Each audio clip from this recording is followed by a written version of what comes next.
दक्षदुहिते अजनिष्टमूर्त्याम् नारायणेन नरिति स्वतः प्रभाव दृष्ट्वात्मनः भगवतन्यं नवलोपम् दिव्येतु नं प्रत्ना घटितुं न शेकु धर्मस्य दक्ष दुहित निष्ठमूर्त्या नारायण नरिति स्वतः प्रभाव दृष्ट्वात्मना भगवद् अवलोपम देव्ये तुनं प्रत्ना घटुम न शेको। जी कोई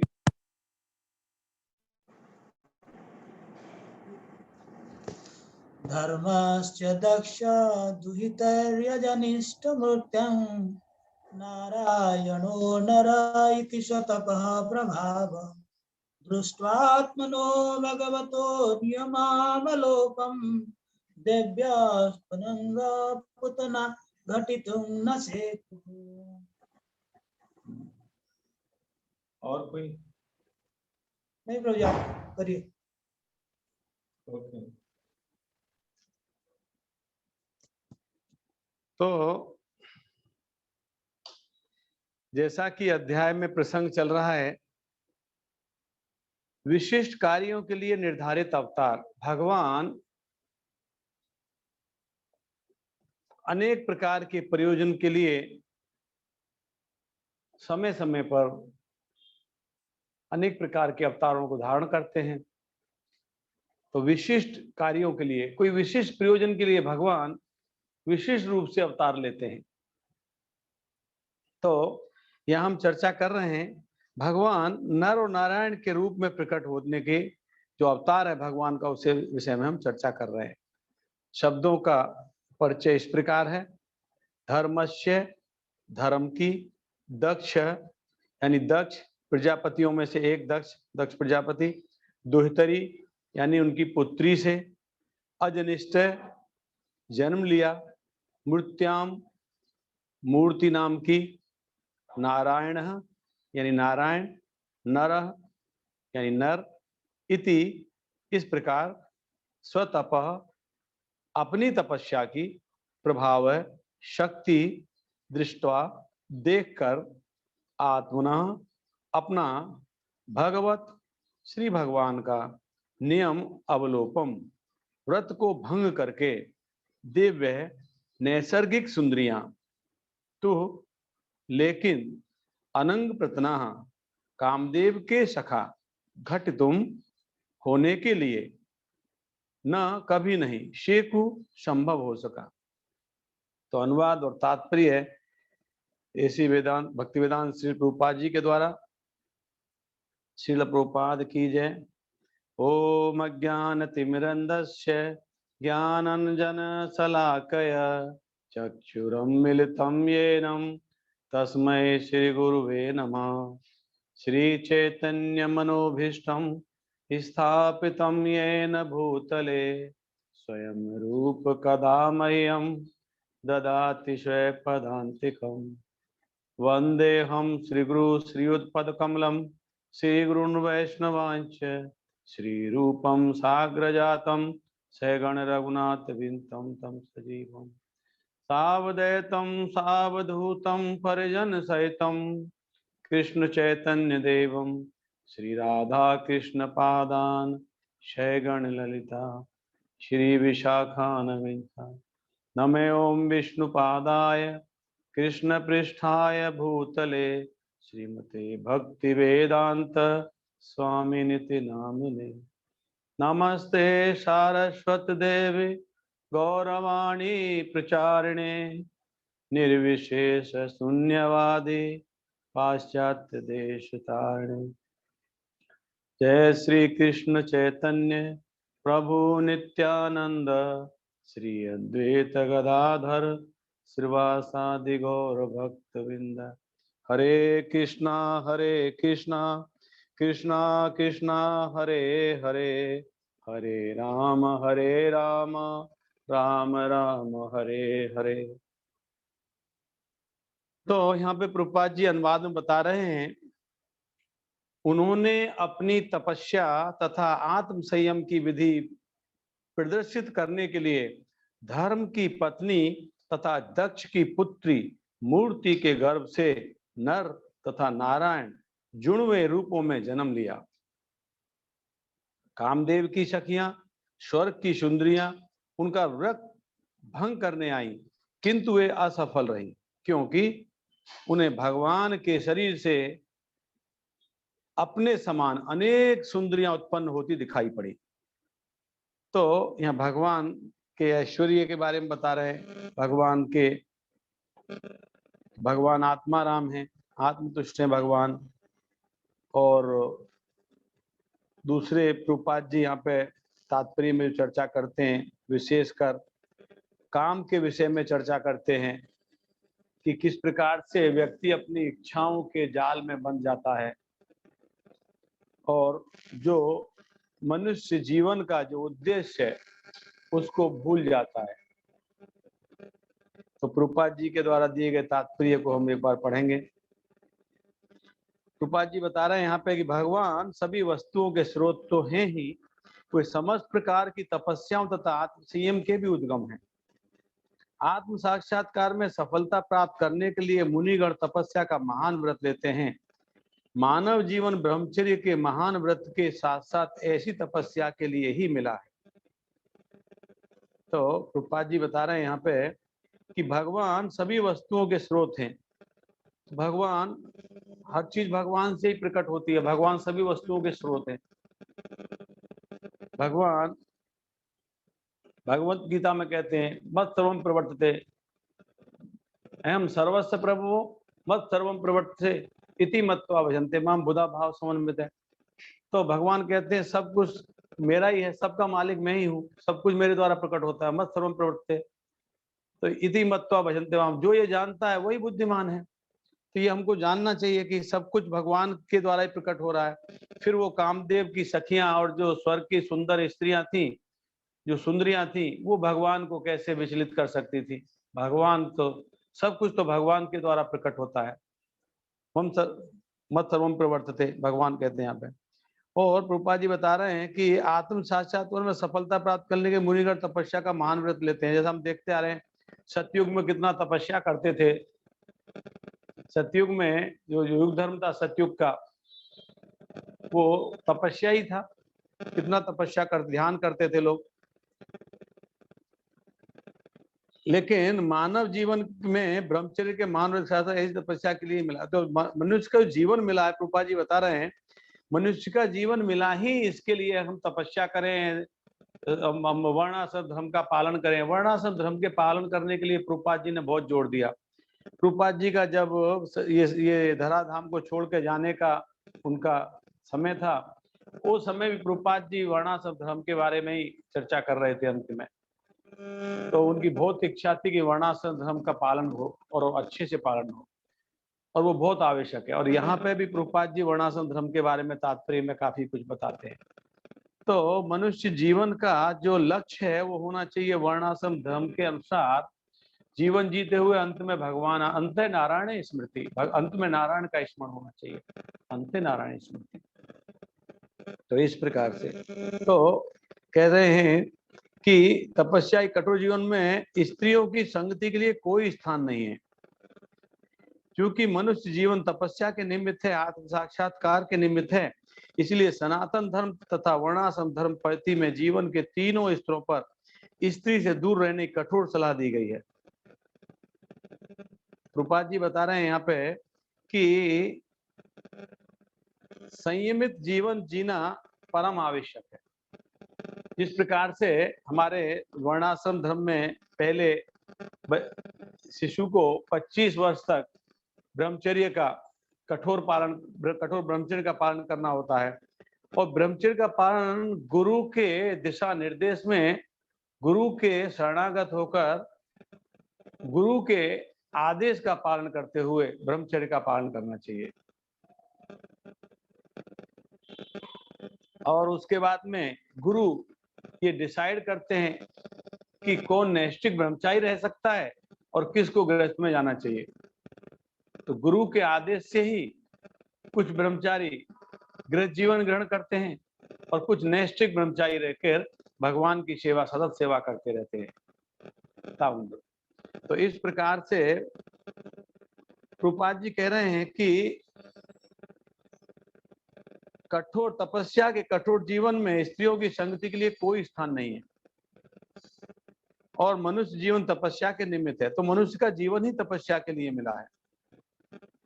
आत्म साक्षात्कार के निमित्त इसलिए सनातन धर्म और वर्णाश्रम धर्म की पद्धति में जीवन की तीनों स्तरों पर स्त्री दूर रहने की कठोर सलाह दी गई है। सांस्कृतिक विकास क्रम के अनुसार जीवन के 4 विभाग किए जा सकते हैं: ब्रह्मचर्य, गृहस्थ, वानप्रस्थ और संन्यास।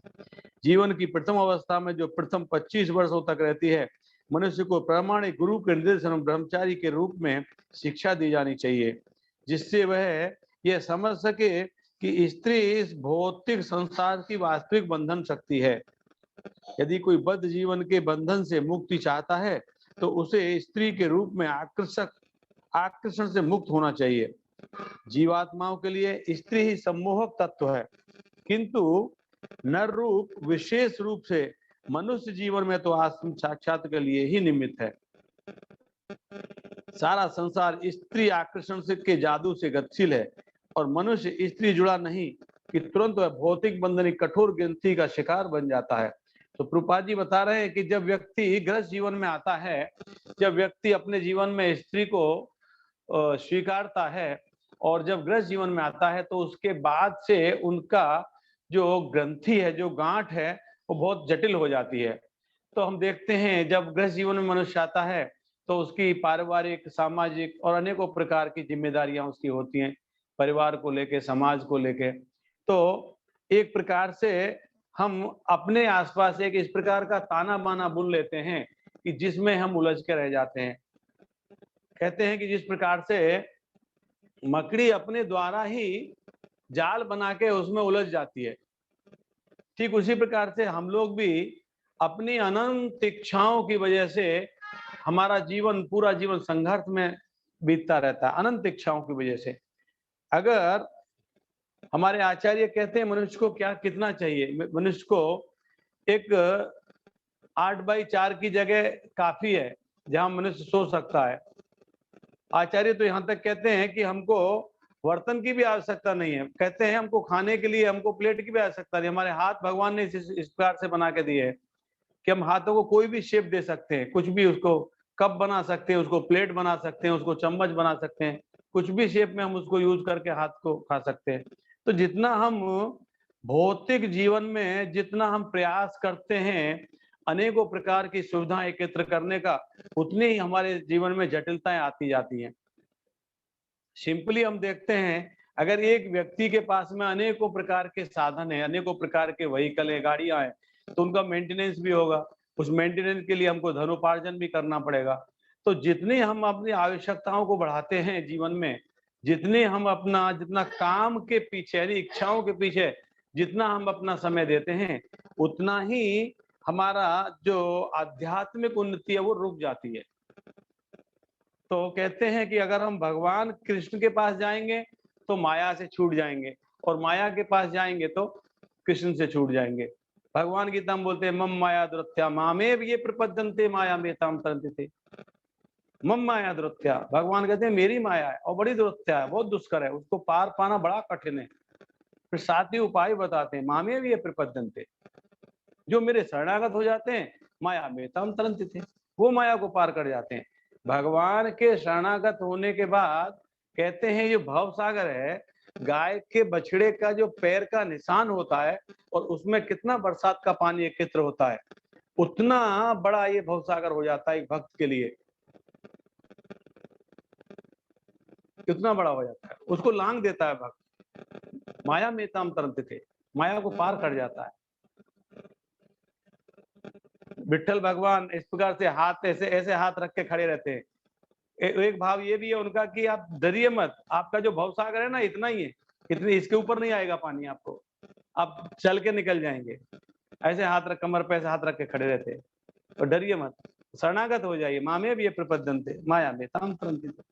तो इस प्रकार से अगर हम अपने जीवन में काम यानी इच्छाओं का, हमारे जीवन में अगर हम इच्छाओं को जगह देंगे तो हमारी भक्ति विनष्ट हो जाएगी।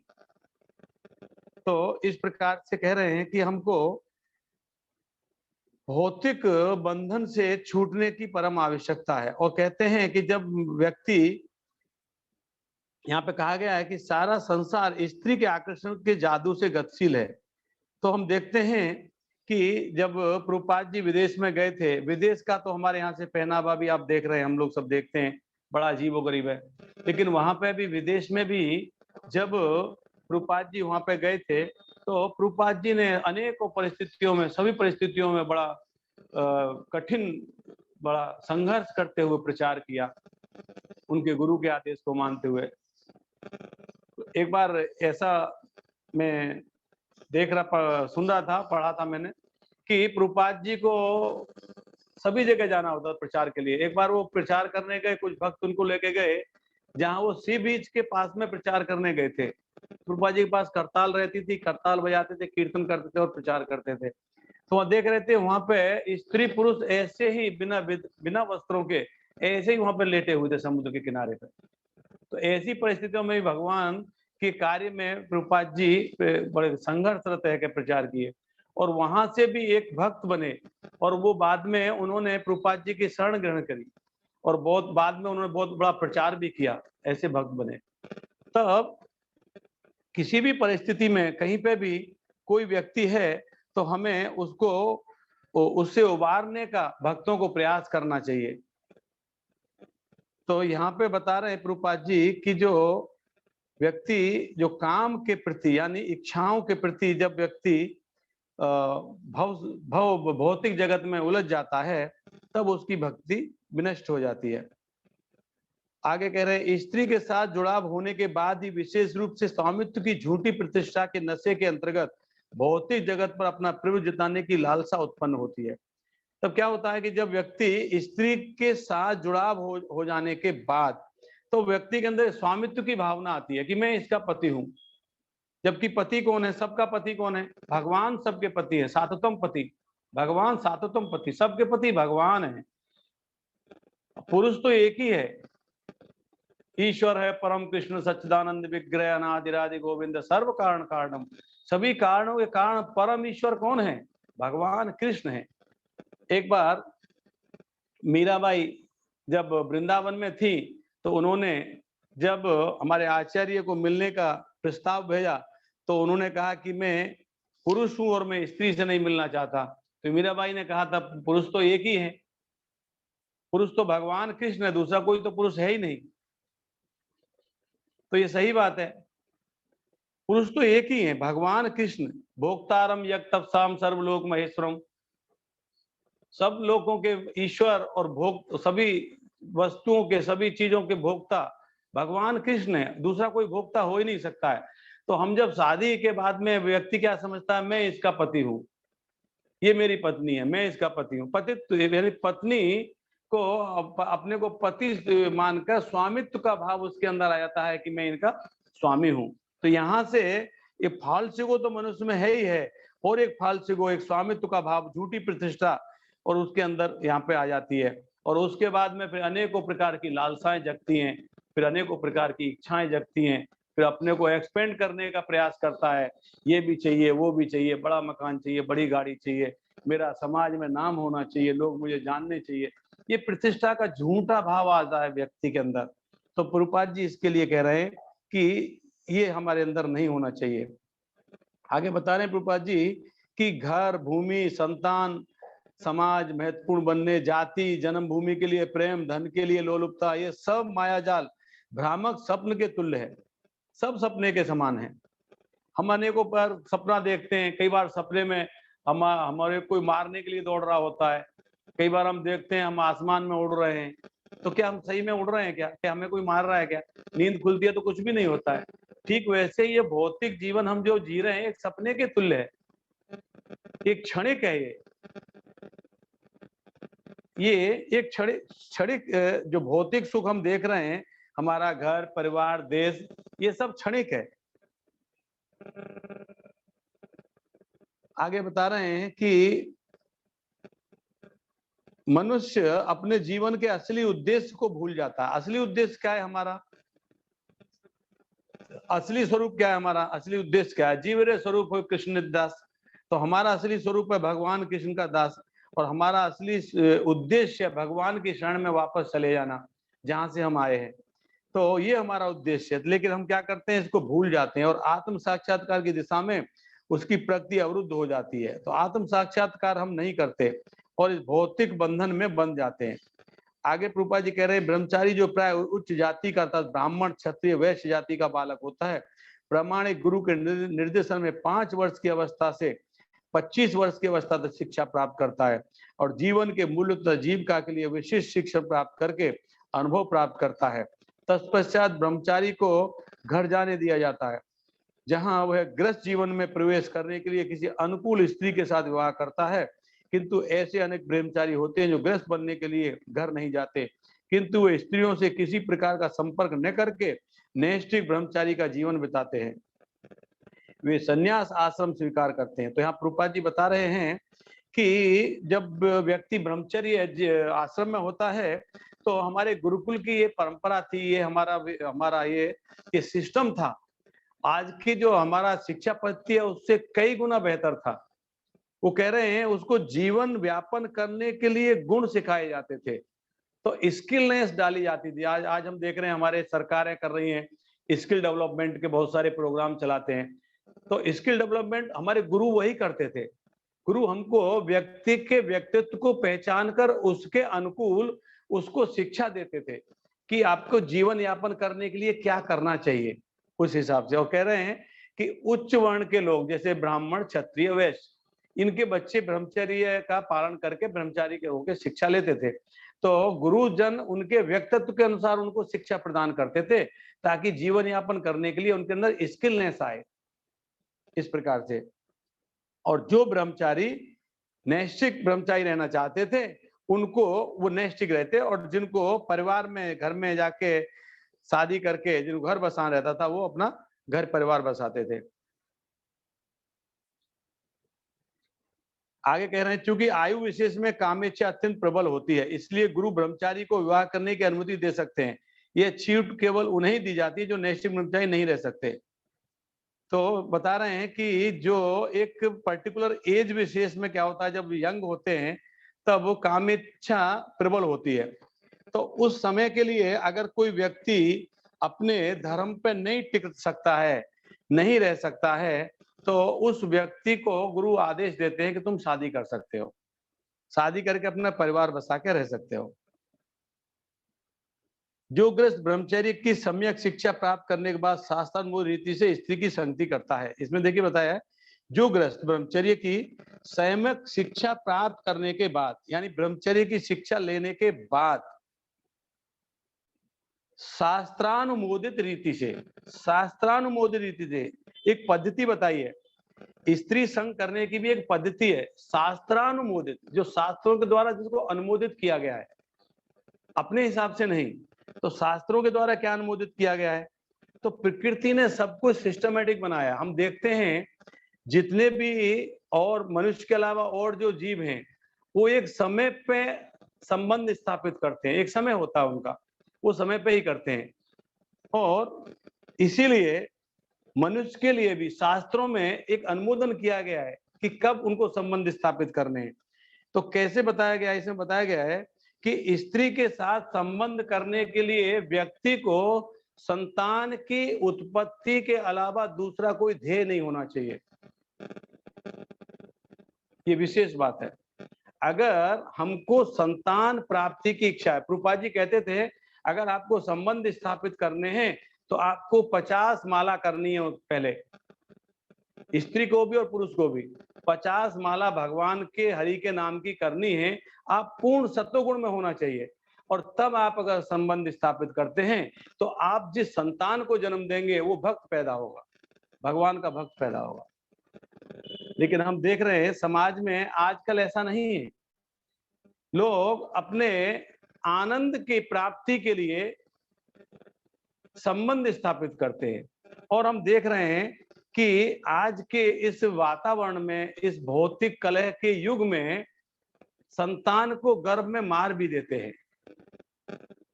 कितना गवर्नमेंट हमारी अनेकों प्रकार के कार्यक्रम करती है इसको रोकने के लिए कि हमको भ्रूण हत्या नहीं करनी चाहिए। लोग अनावश्यक संबंध स्थापित करते हैं, आवश्यकता नहीं है। प्रभुपाद जी कहते हैं अगर आपको संतान चाहिए तभी आपको संबंध स्थापित करने हैं। लोग अभी एंजॉयमेंट के लिए, आनंद के लिए, आनंद की प्राप्ति करने, खोजने के लिए संबंध स्थापित करते हैं। और अनेकों देशों में तो इस प्रकार से होता है कि उनके जीवन में कोई नियम रहा ही नहीं है। हमारे वैदिक कल्चर है हमारे हिंदुस्तान में, तो कम से कम यहाँ पे एक पति एक पत्नी का एक रिवाज है। बाहर के देशों में ऐसा भी नहीं है। बाहर के देशों में वो पत्नी के नाम के साथ बच्चे का नाम जोड़ा जाता है। पिता कौन है उनको नहीं मालूम है, बच्चे के नाम के साथ माँ का नाम जोड़ा जाता है, पिता के नाम तो पता ही नहीं है।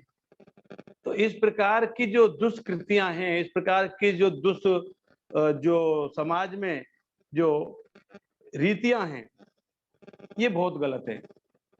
हमारा वैदिक कल्चर हिंदुस्तान का सिर्फ शास्त्रानुमोदित रीति से स्त्री संबंध करने की छूट देता है।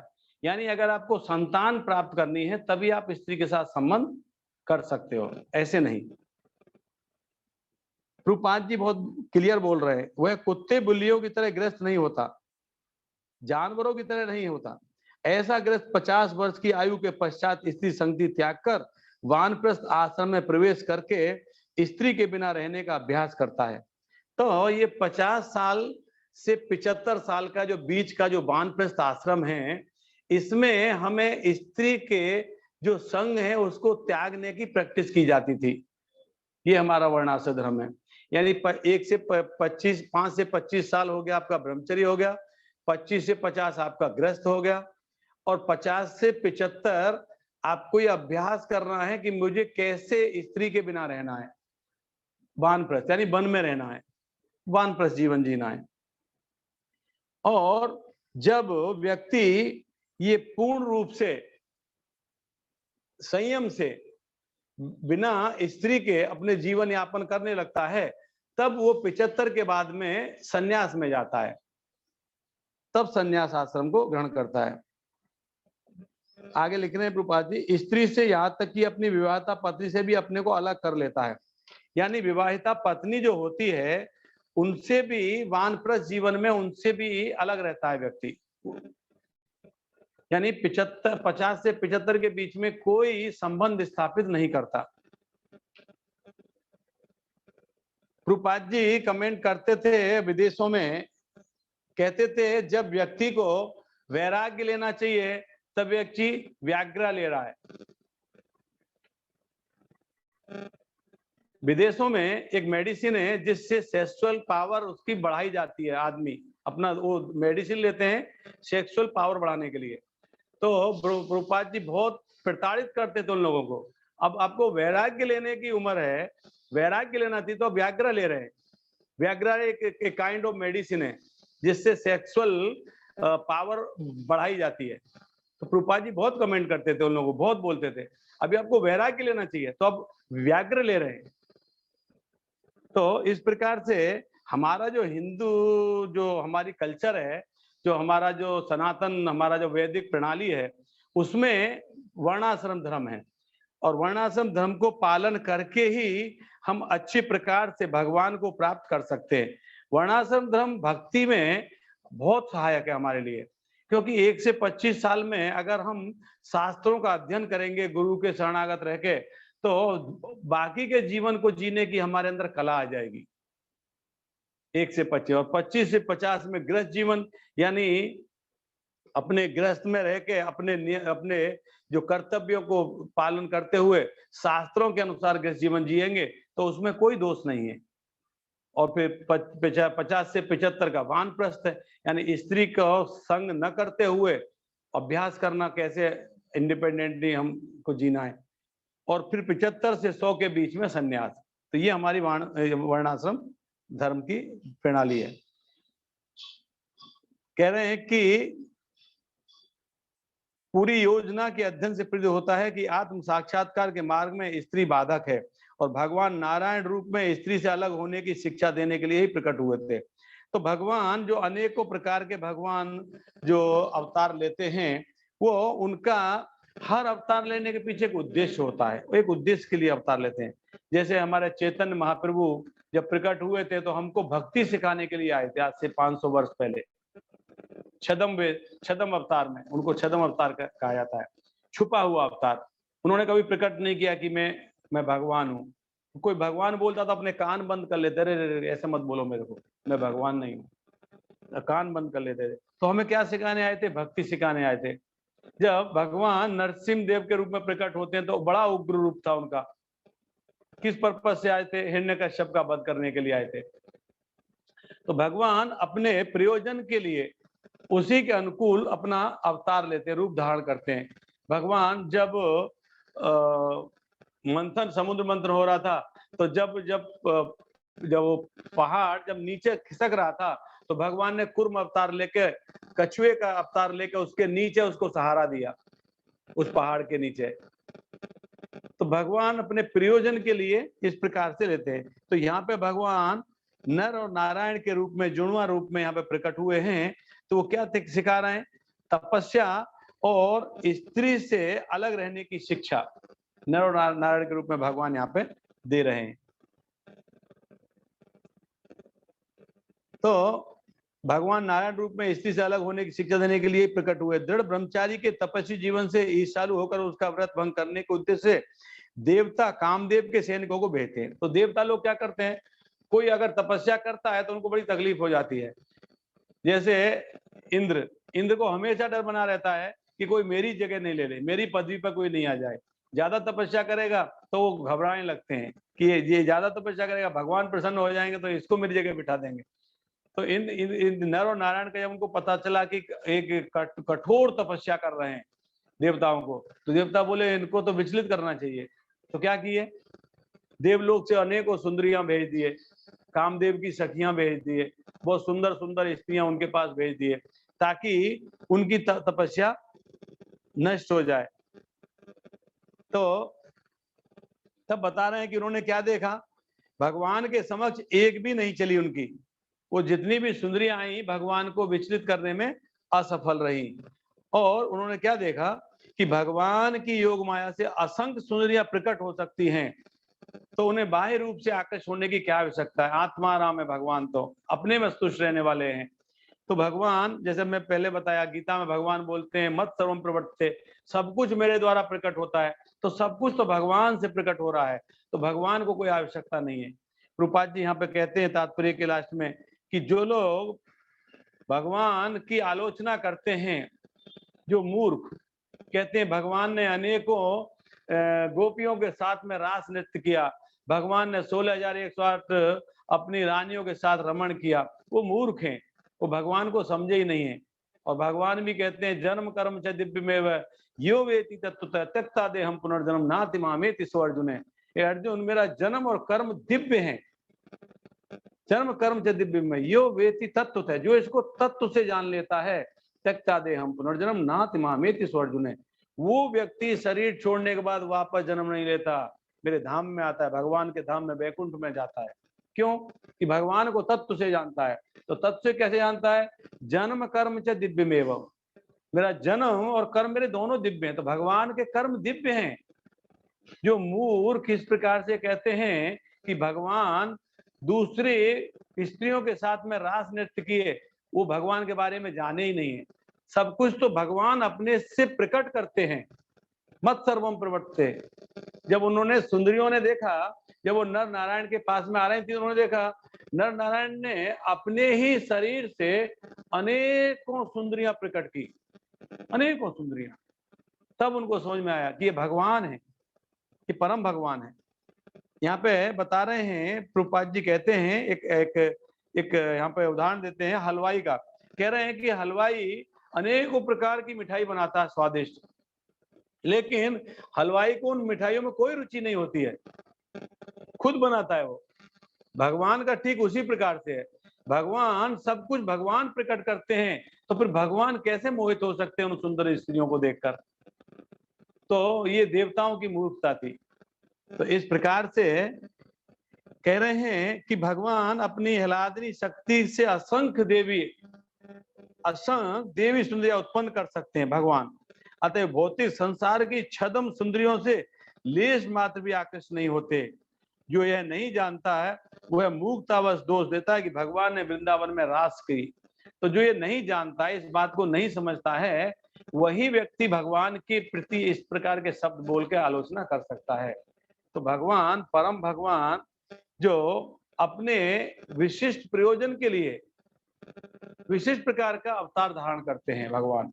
जैसे भगवान राम के रूप में आए थे, तो क्या करना था भगवान को? शस्त्रों का इस्तेमाल करके मर्यादा पुरुषोत्तम रहकर, भगवान मर्यादा पुरुषोत्तम राम एक मर्यादा में रहकर शस्त्रों का इस्तेमाल करके शत्रु जितने भी राक्षस थे उनका विनाश करना था पृथ्वी से।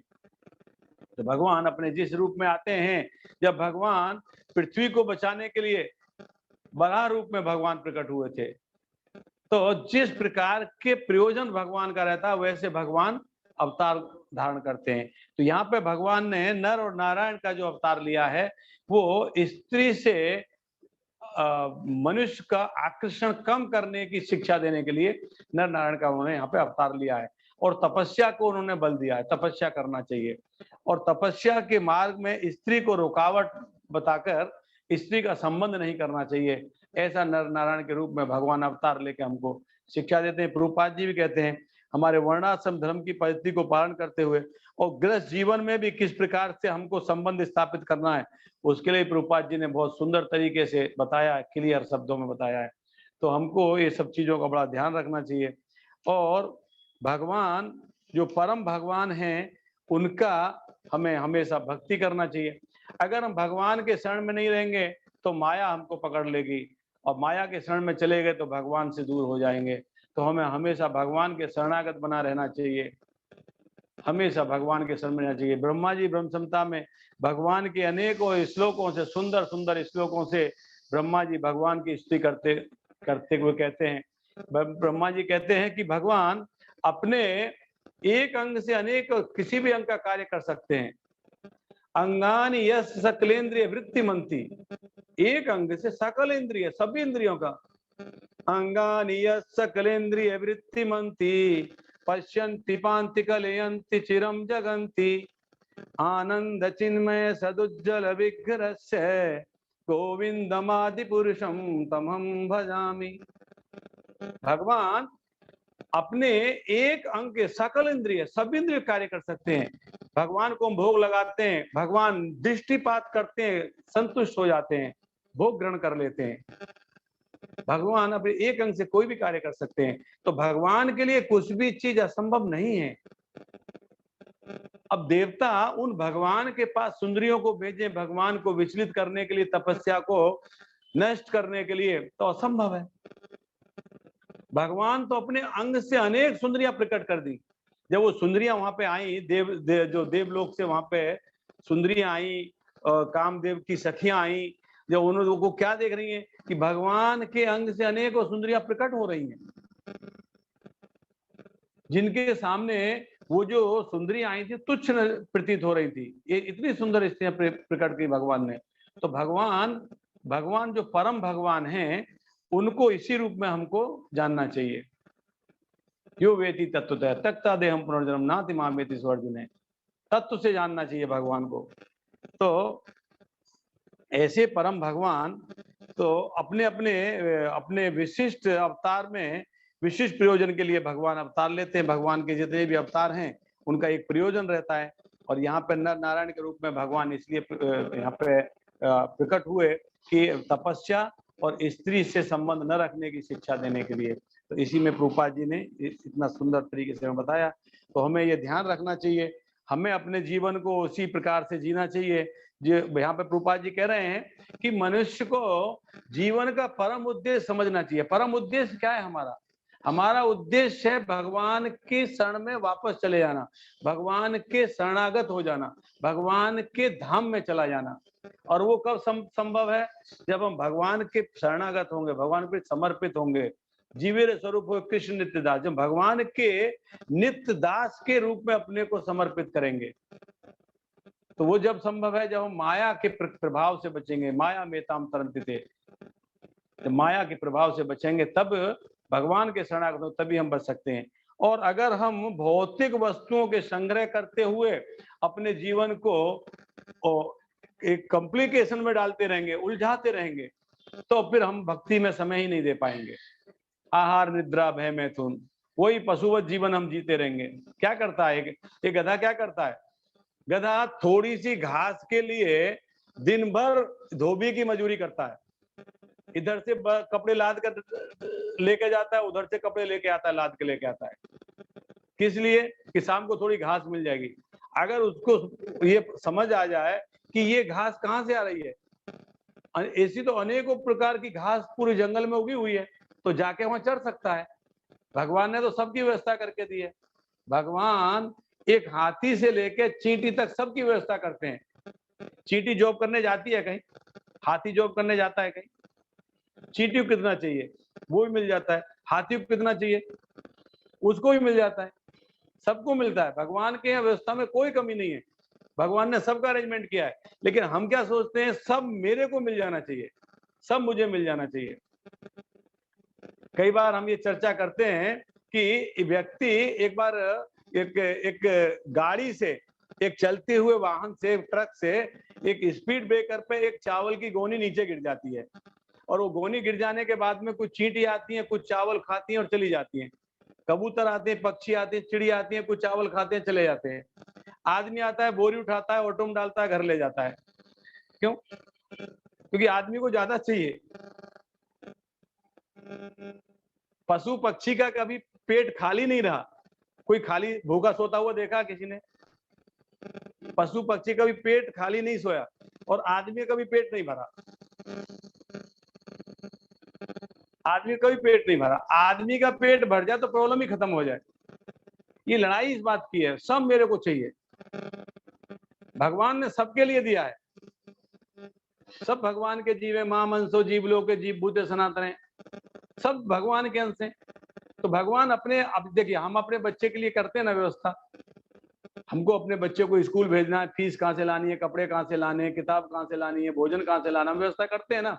तो हम जैसे तुच्छ जीव अपने बच्चे की इतनी व्यवस्था करते हैं, तो परम भगवान जो सबके पिता हैं, एवं बीज पिता भगवान सबके पिता हैं, तो वो अपने बच्चों की व्यवस्था नहीं करेंगे क्या? करेंगे कि नहीं करेंगे? डेफिनेटली करेंगे। तो हमारे अंदर ये विश्वास होना चाहिए, अवश्य राख वो कृष्ण, कृष्ण हमारी हमेशा रक्षा करेगा, अवश्य राख वो कृष्ण। ये अगर हमें विश्वास हो जाएगा तो फिर हमें संग्रह करने की प्रवृत्ति हमारी अपने आप चली जाएगी। उपदेशामृत में इतने सुंदर तरीके से बताते हैं हमारे आचार्य कि हमारे संग्रह करने की प्रवृत्ति है, उसी से हमारी भक्ति विनिष्ट हो जाती है। हमारे जो चेतन महाप्रभु तो कहते थे, अगर प्रसाद लेने के बाद जो मुखवास लेते हैं ना, मुखवास भी हमको कल के लिए बचा के नहीं रखना चाहिए। एक बार महाप्रभु ने प्रसाद लिया और उनके भक्त उनको मुखवास लेके आए, तो तुरंत लेके आ गए। अभी प्रसाद खत्म हुआ, तुरंत लेके आए। महाप्रभु जी कहाँ से लेके आए? बोले मैंने रखा था कल बांध के। बोले क्यों बांध के क्यों रखा था तुमने? आज भगवान देंगे, तुमको विश्वास नहीं था क्या? क्यों कल से बांध कर रख दिया था? आगे से कोई संग्रह नहीं करेगा। इवन एक मुखवास भी संग्रह करने को मना करते थे महाप्रभु। तो ऐसा हमारा भाव होना चाहिए कि हमको जरूरत पड़ेगी भगवान हमको देंगे। भगवान बोलते ना गीता में, योग क्षम वहाम्यम, जो भक्त के पास है उसकी रक्षा करता हूँ और जो चाहिए उसको लाके देता हूँ। वहाम्यम, मैं वहन करता हूँ, मैं जिम्मेदारी उठाता हूँ। जब भगवान खुद बोल रहे हैं डंके की चोट पे कि मैं मेरे भक्त की जिम्मेदारी उठाता हूँ, तो फिर हमको होशियारी मानने की क्या जरूरत है? लेकिन हमको विश्वास नहीं है, हमको चाहिए।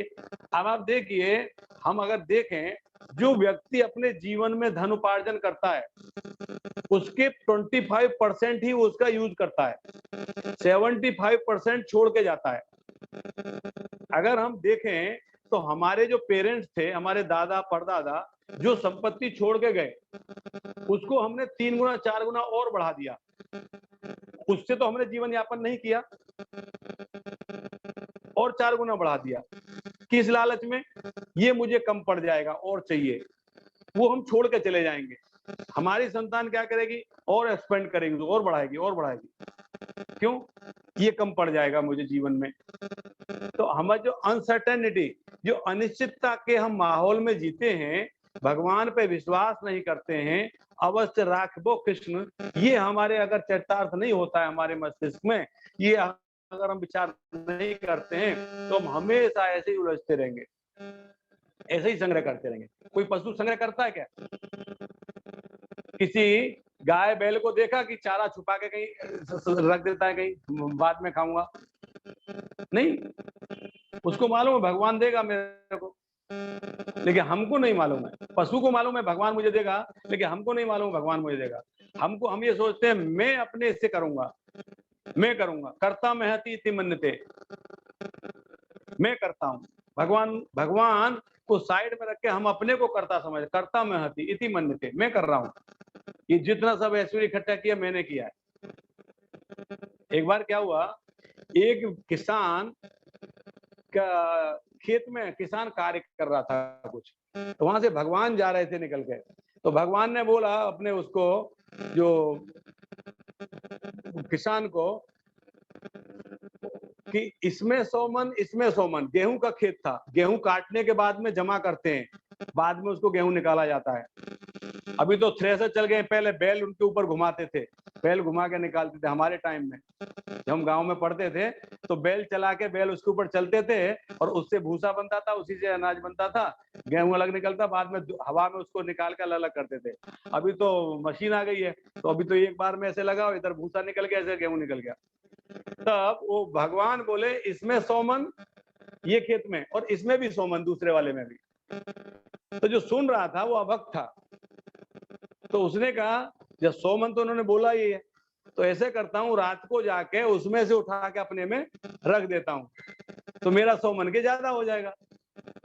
तो रात को क्या करता था वो, उठा के उसके में से उठा के रोज थोड़ा बहुत उठा के अपने में रख देता था। 4 से 5 दिन के बाद में उनको गेहूं निकाला गया, वजन किया तो उसमें भी 100 मन हुआ और उसमें भी 100 मन हुआ। वो वापस भगवान वहां से साधु के वेश में जा रहे थे, वो दौड़ के पहुंच गया उनके पास, बोले रुकिए महाराज जी प्रणाम, बताइए जरा, एक प्रश्न है मेरा आपसे। बोले हाँ बोलिए। बोले आपने पहले बोला था इसमें 100 मन और इसमें 100 मन। बोले हाँ, तो अभी कितना हुआ, दोनों में फर्क है कि उतना ही है? बोले उतना ही है।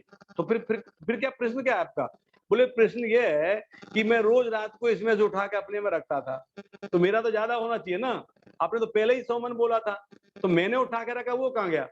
बोले मूर्ख, तू उठा के उधर रखता था, मैं बाद में उठा के वापस यहाँ रखता था। समझ गए? तो हम क्या करते हैं, भगवान का काम बढ़ा देते हैं। भगवान तो उतना ही देगा जितना उसको देना है, हम उसका काम बढ़ा देते हैं। हम उठा के यहाँ रखेंगे, भगवान उठा के वापस वहां रख देगा, चल तू भी मेहनत करेगा, मैं भी तेरे साथ मेहनत करूंगा। तो अवश्य राखबो कृष्ण, भगवान हमको हमेशा रखेगा। रूक्षम बहाम्यम, मेरे पास जो कुछ भक्त के पास है उसकी रक्षा मैं करूंगा, और नहीं है वो लाके दूंगा, मैं लाके दूंगा। ऐसा विश्वास अगर व्यक्ति को हो जाए, तो व्यक्ति अपने को इन भौतिक जंजाल में फंसने से बचा सकता है, अदरवाइज इसमें उलझा रहेगा। हरे कृष्णा, बहुत बहुत धन्यवाद। श्रील प्रभुपाद की जय, निताय गौर प्रेमानंदे। ठीक है, मैंने प्रयास किया आप सभी भक्तों को बारे में चर्चा करने का।